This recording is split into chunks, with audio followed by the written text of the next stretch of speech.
শ্রীচরণ কমলেশু, আজ 15 বছর আমাদের বিবাহ হয়েছে। আজ পর্যন্ত তোমাকে চিঠি লিখিনি। চিরদিন কাছেই পড়ে আছি। মুখের কথা অনেক শুনেছ, আমিও শুনেছি। চিঠি লিখবার মতো ফাঁকটুকু পাওয়া যায়নি। আজ আমি এসেছি তীর্থ করতে শ্রীক্ষেত্রে। তুমি আছো তোমার আপিসের কাজে। শামুকের সঙ্গে খোলসের যে সম্বন্ধ, কলকাতার সঙ্গে তোমার তাই। সে তোমার দেহ মনের সঙ্গে এঁটে গিয়েছে। আমি তোমাদের মেজ বউ। আজ 15 বছরের পর এই সমুদ্রের ধারে দাঁড়িয়ে জানতে পেরেছি আমার জগৎ এবং জগদীশ্বরের সঙ্গে আমার অন্য সম্বন্ধও আছে। তাই আজ সাহস করে এই চিঠিখানি লিখছি। এ তোমাদের মেজ বউয়ের চিঠি নয়। দুঃখ বলতে লোকে যা বোঝে, তোমাদের সংসারে তা আমার ছিল না। তোমাদের ঘরে খাওয়া পড়া অসচ্ছল নয়। তোমার দাদার চরিত্র যেমন হোক, তোমার চরিত্রে এমন কোনো দোষ নেই যাতে বিধাতাকে মন্দ বলতে পারি। যদি বা তোমার স্বভাব তোমার দাদার মতোই হতো, তাহলেও হয়তো মোটের উপর আমার এমনি ভাবেই দিন চলে যেত, এবং আমার সতীসাধ্যী বড় জায়ের মতো পতিদেবতাকে দোষ না দিয়ে বিশ্ব দেবতাকেই আমি দোষ দেবার চেষ্টা করতুম। অতএব তোমাদের নামে আমি কোনো নালিশ উত্থাপন করতে চাইনি। আমার এই চিঠি সেজন্যে নয়। কিন্তু আমি আর তোমাদের সেই 27 নম্বর মাখন বড়ালের গলিতে ফিরব না। আমি বিন্দুকে দেখেছি।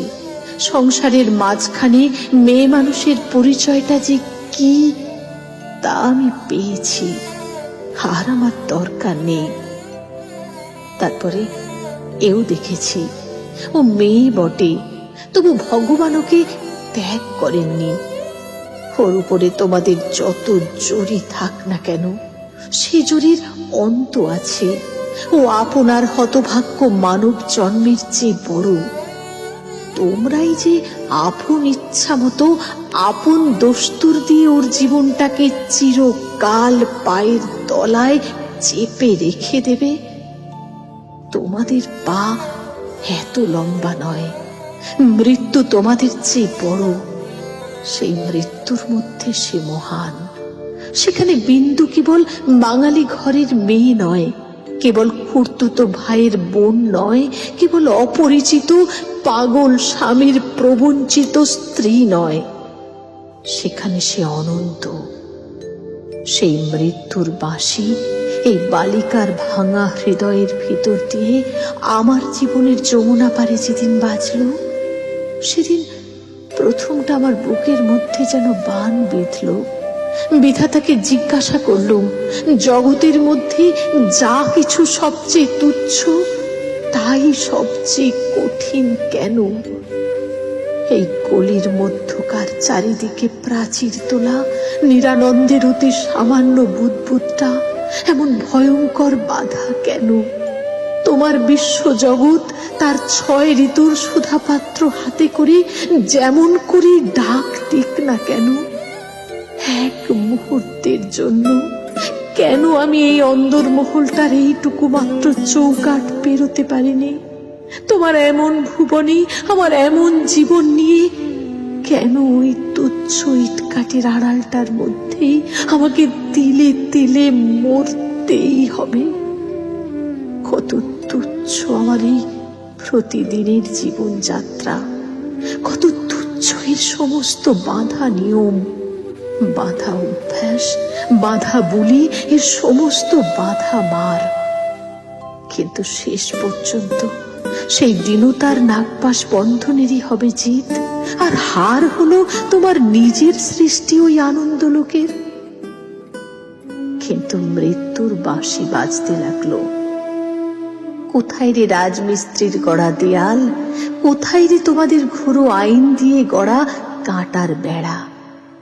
কোন দুঃখে, কোন অপমানে মানুষকে বন্দি করে রেখে দিতে পারে। ওই তো মৃত্যুর হাতে জীবনের জয় পতাকা উঠছে। ওরে মেজ বউ, ভয় নেই তোর। তোর মেজ বউয়ের খোলস ছিন্ন হতে এক নিমেষও লাগে না। তোমাদের গুলিকে আর আমি ভয় করিনি। আমার সম্মুখে আজ নীল সমুদ্র, আমার মাথার উপরে আষাঢ়ের মেঘপুঞ্জ। তোমাদের অভ্যাসের অন্ধকারে আমাকে ঢেকে রেখে দিয়েছিল। ক্ষণকালের জন্য বিন্দু এসে সেই আবরণের ছিদ্র দিয়ে আমাকে দেখে নিয়েছিল।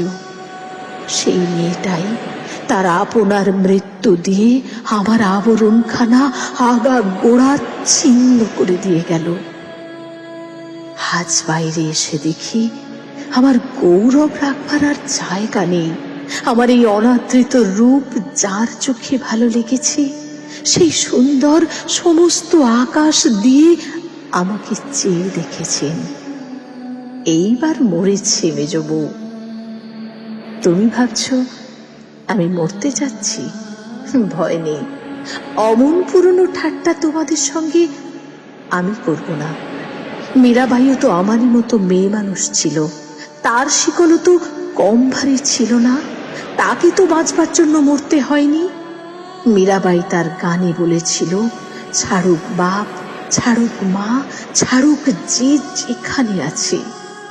মীরা কিন্তু লেগেই রইল প্রভু। তাতে তার যা হবার তা হোক। এই লেগে থাকাই তো বেঁচে থাকা। আমিও বাঁচব, আমি বাঁচলুম। তোমাদের চরণতলাশ্রয় ছিন্ন মৃণাল।